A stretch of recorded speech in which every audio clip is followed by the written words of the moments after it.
কেটে গেছিল কলটা? হ্যাঁ স্যার কেটে গেছে। কি ব্যাপার বলতো, প্রতিদিন কেটে যাচ্ছে কেন এই সময় করে? কালকে আগের দিনও কেটে দিয়েছিল, ফোন কিন্তু আসেনি।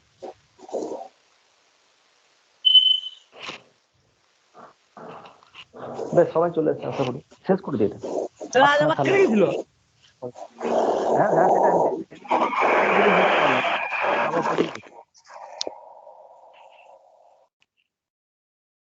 আমরা পড়েই যেতাম তাহলে। বেশ, তো আমাদের কোথায় ছিল? দাঁড়া 1 মিনিট, কতদূর হয়েছিল বলতো? Equation 1 to 3। আচ্ছা ঠিক আছে, আমরা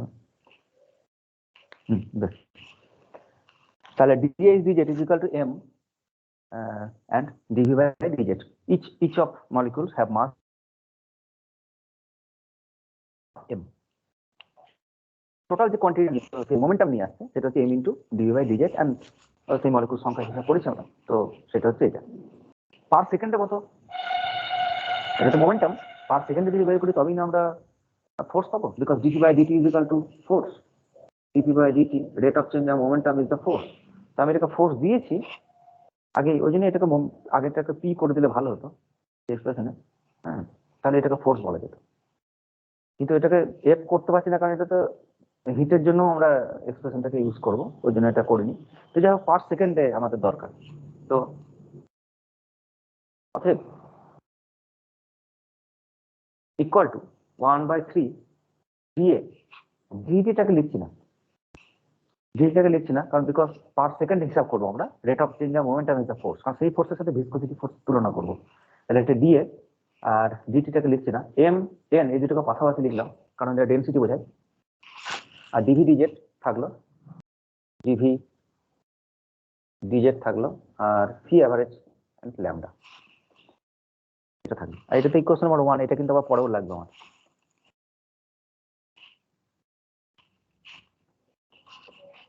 বেশ, তো এই যে কোয়ান্টিটিটা, এই যে ভিসকোসিটির জন্য আমরা দেখলাম this number of amount of quantity বা momentum is transfer from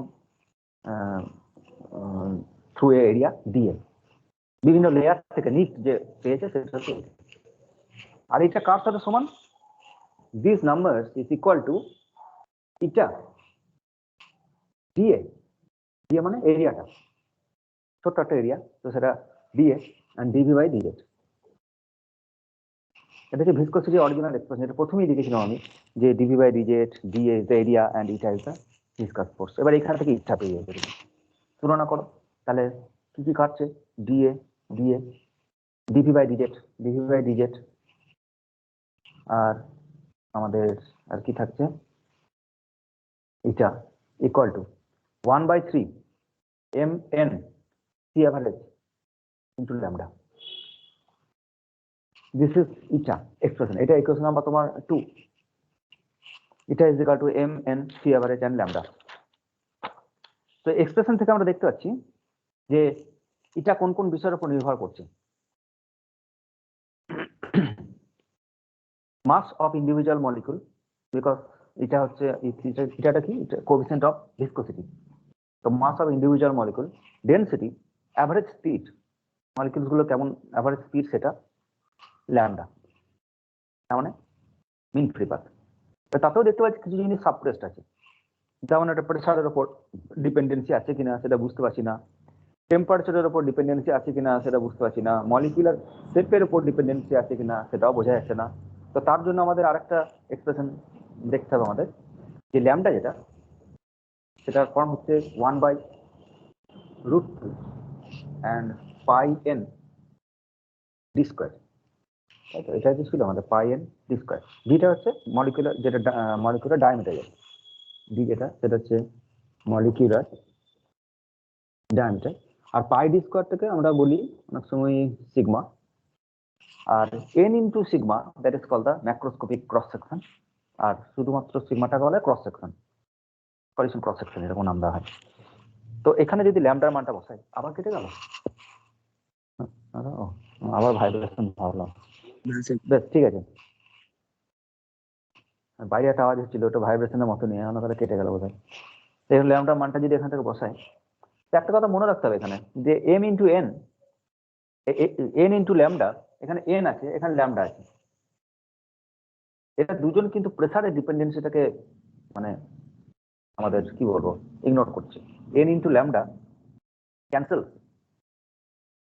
the dependency of pressure, dependency on pressure. N এর ফর্মুলা আর ল্যামডার ফর্মুলা যদি পাশাপাশি রাখি আমরা, তাহলে দেখতে পাবো যে যদি প্রেসার যদি বাড়ে তাহলে ডেনসিটি বাড়বে, ডেনসিটি বাড়বে, আর ডেনসিটি বাড়লে ল্যামডা কমবে। যত ডেনসিটি বাড়বে তত ল্যামডা কমবে। তো this product will be constant. The n into p cancels the dependence on pressure. So viscosity does not depend on pressure, at least for a range of pressure, for not very low pressure and high pressure. So for particular range of pressure, for a medium range of pressure, যদি একটা medium range of pressure দেখি তাহলে n into lambda this quantity will cancel the dependence of pressure। তার মানে যদি viscosity আমরা গ্রাফটা নিই প্রেসারের সাথে, তাহলে এরকম কিছু পাবো, এরকম কনস্ট্যান্ট, এটা প্রেসার আর এইটা কনস্ট্যান্ট। কিন্তু যদি খুব লো প্রেসারে যায় আর খুব হাই প্রেসারে যায় তাহলে আবার একটু চেঞ্জ হয়ে যায়। কেন চেঞ্জ হয় সেটা পরে বলছি। তো সেটা এরকম নেমে যায় আর এরকম উঠে যায়। তো ফর দ্য লো প্রেসার এটা decreases and for the high pressure it increases. হ্যাঁ, আর এটা যদি এখান থেকে বসাই তাহলে আর একটা এক্সপ্রেশন পেতে পারি আমরা এখান থেকে 1/3 √2 সি ল্যামডার মান বসাচ্ছি, আর M C average divided by pi C square, pi D square.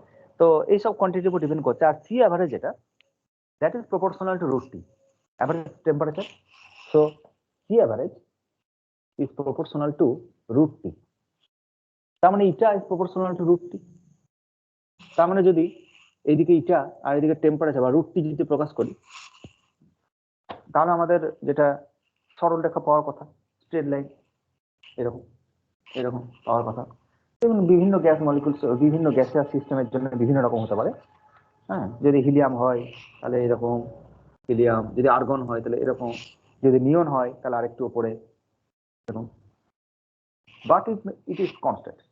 কিন্তু এক্সপেকটেশন যেটা মানে এক্সপেরিমেন্টে যেটা, সেটা আবার কিছু একটা রেঞ্জের জন্য কনস্ট্যান্ট হয়, but for very low temperature expectation যেটা, সেটা এক্সাক্ট রিলেশনের সাথে যেটা পাই আমাদের অ্যাকচুয়াল এক্সপেরিমেন্টে সেটা মেলে না। এরকম ভাবে একটু যদি একটাই দেখায় আমরা সরল রেখা হওয়া উচিত, তো এটা এরকম করে একটু উঠে যায় উপরে। দিস ইজ দ্য এক্সপেরিমেন্টাল, আর দিস ইজ দ্য এক্সপেকটেশন।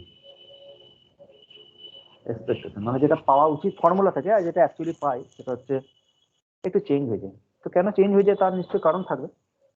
তো এই এক্সপ্রেশন থেকে আমরা এটাকে লিখে দিয়ে আমাদের দু চার কথা এখান থেকে বলি যে কেন তো আমাকে যদি বলে এটা কোন কোন বিষয়ের উপর নির্ভরশীল, তাহলে যেটা আমরা ক্লাস 11-12 পড়েছি যে কোনো একটা ফ্লুইডের এটা ডেফিনেশন পড়েছি আমরা, যে per unit area, per unit velocity গ্রেডিয়েন্টের জন্য কতটা ট্যানজেনশিয়াল ফোর্স থাকে, that is called the coefficient of viscosity এটা। এখন দেখতে পাচ্ছি সেই যে ফ্লুইড, সেই ফ্লুইডের কোন কোন প্যারামিটারের উপর এটা নির্ভরশীল। That is very important because it is microscopic. কোন একটা প্যারামিটার, এই যে প্যারামিটার গুলো এগুলো সব মাইক্রোস্কোপিক ফেনোমেনা, মানে তার ভেতরকার কোন কোন জিনিসের উপর নির্ভরশীল, যেটা আমরা রেজিস্ট্যান্সের ক্ষেত্রেও পড়েছি সেকেন্ড ইয়ারে, যখন আমরা কন্ডাক্টিভিটি বের করলাম, সিগমা বের করলাম বা রো বের করলাম, তখন আমরা দেখলাম যে N square divided by 2 tau tau এসব ছিল অনেক কিছু। তো সেখানে ইলেকট্রনিক চার্জ, নাম্বার ডেনসিটি, কত ফ্রি ইলেকট্রনস আছে পার ইউনিট ভলিউমে, আর তারপরে বেশ কিছু ফেনোমেনা আমরা তখন নিয়ে এসেছিলাম, যে সেটাতে রেজিস্ট্যান্স বা কন্ডাক্টিভিটি তার মাইক্রোস্কোপিক ডেফিনেশন পেয়েছিলাম, কোন কোন জিনিসের উপর রেজিস্ট্যান্স নির্ভর করে, যেটা আমাদের ক্লাস 12 এ সেখানে বলা যায় resistance is the thermal vibration. But class অনার্সে পড়লাম আমরা যে প্রচুর জিনিসের উপর রেজিস্ট্যান্স বা আমাদের conductivity of A material depend করছে। ঠিক সেরকম এগুলো মাইক্রোস্কোপিক প্রপার্টি, এগুলো জানা দরকার আমাদের কোন একটা এক্সপেরিমেন্ট করার জন্য। কোন কোন প্যারামিটারের উপর ভিসকসিটি ডিপেন্ড করছে, কন্ডাক্টিভিটি ডিপেন্ড করছে, লো প্রেসারে কেমন ভাইব্রেশন মানে ভ্যারিয়েশন, হাই প্রেসারে কেমন variation, experimentally that is very important. তো কি কি জিনিস পেলাম আমরা এখান থেকে?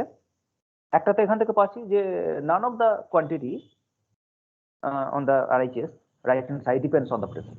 কোনো কিছুই প্রেসারের উপর নির্ভরশীল নয়। So it is expected to independent of pressure, but this is not true when you go very low or very high pressure. এবার লো প্রেসারে কি হয়? আমাদের একটা অ্যাজাম্পশন ছিল, যে অ্যাজাম্পশন যেটা হচ্ছে সেটা হচ্ছে যে আচ্ছা স্যার, এই ট্রান্সপোর্ট ফেনোমেনার মাধ্যমে আমরা দুটো লেয়ার বা কয়েকটা লেয়ারের মধ্যে এনার্জি বা মোমেন্টাম কি ট্রান্সফার হচ্ছে সেটাই তো বার করতে চেয়েছিলাম। যে ইটটা বেরিয়ে গেল না। সেটাই বার করতে, এটাটাই তো মানে এই কোয়ান্টিটিটাই তো মেটেরিয়ালের কোয়ান্টিটি বোঝাচ্ছে।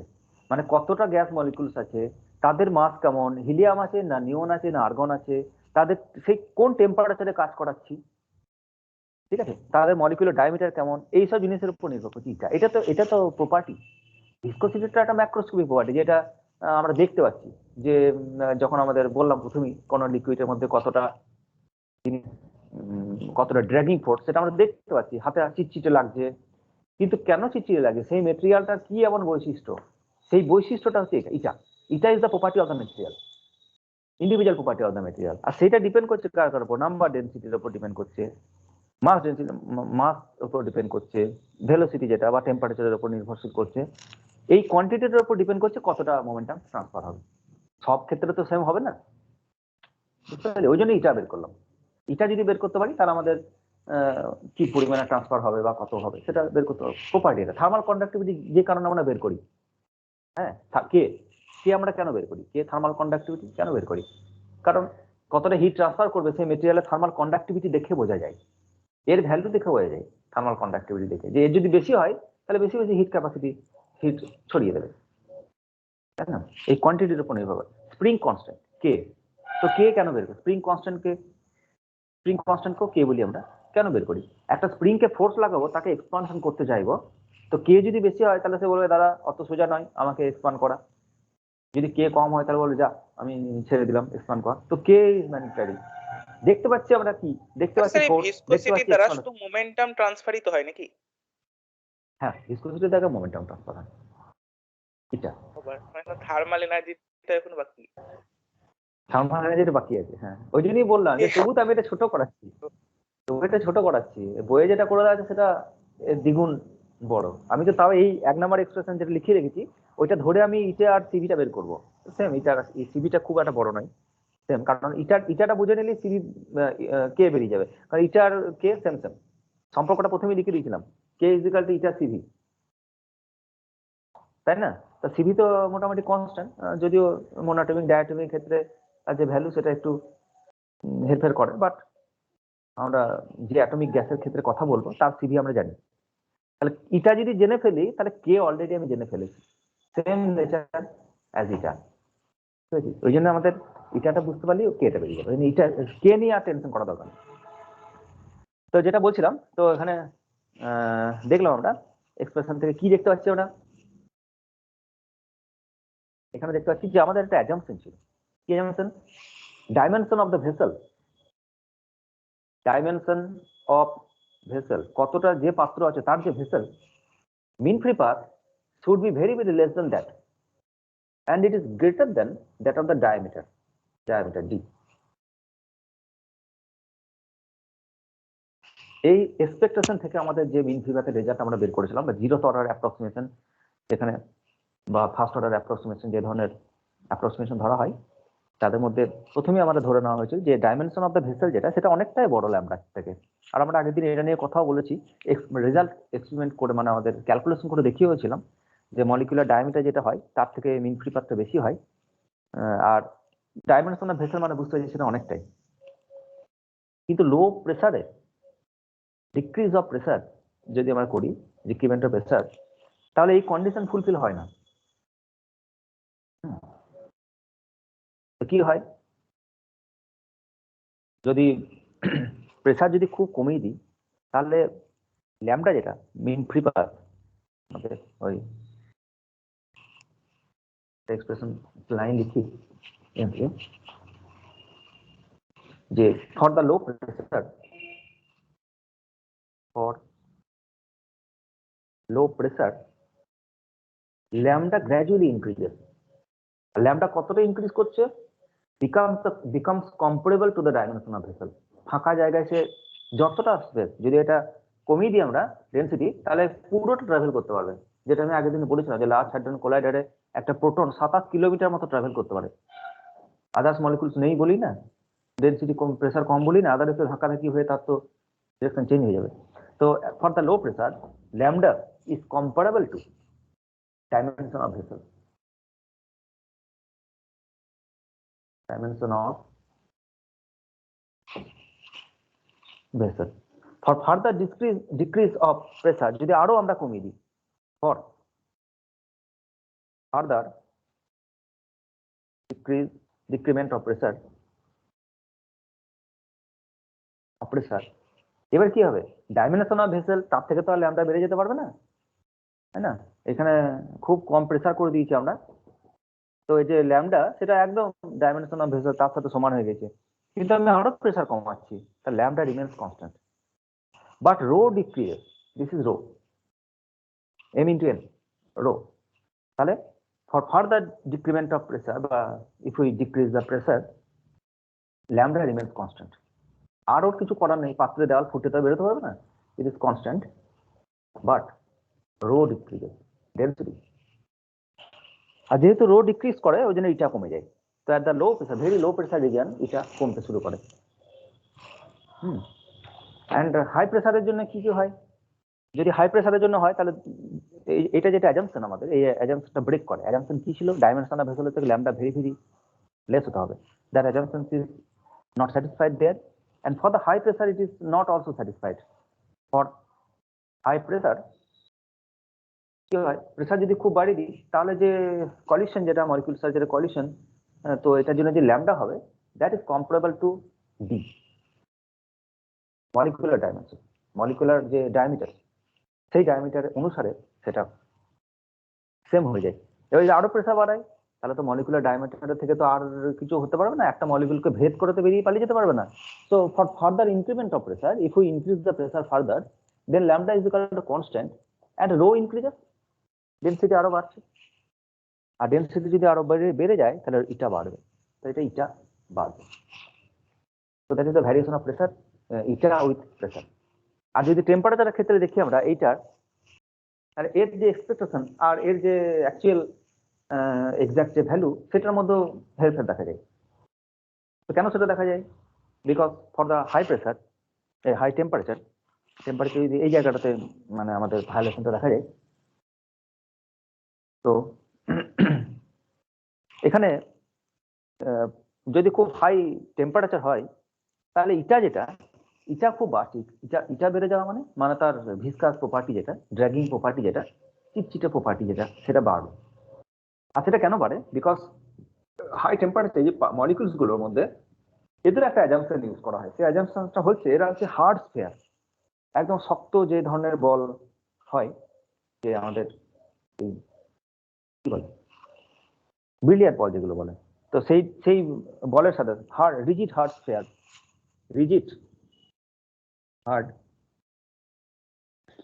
এইরকম মলিকুলস গুলোকে কনসিডার করা হয়। তো যখন হাই টেম্পারেচার আসে, খুব কাছাকাছি যখন চলে আসে, তখন কি হয়? তখন এই যে প্রপার্টি, হার্ড স্ফিয়ার যে প্রপার্টি, যে মলিকুলের যে শেপ, সেই শেপ চেঞ্জ হয়ে যায়, তার মানে ডিফর্মেশন হয়। তাহলে তখন আর ওই রকম যে আমাদের যে ধরনের স্ফিয়ার কথা বলেছে সেটা না, তাদের শেপ চেঞ্জ হয়। তো শেপ যখন চেঞ্জ হবে তখন বুঝতে পারছি তাদের যে ড্র্যাগিং প্রপার্টি, সেই প্রপার্টিটাও চেঞ্জ হবে।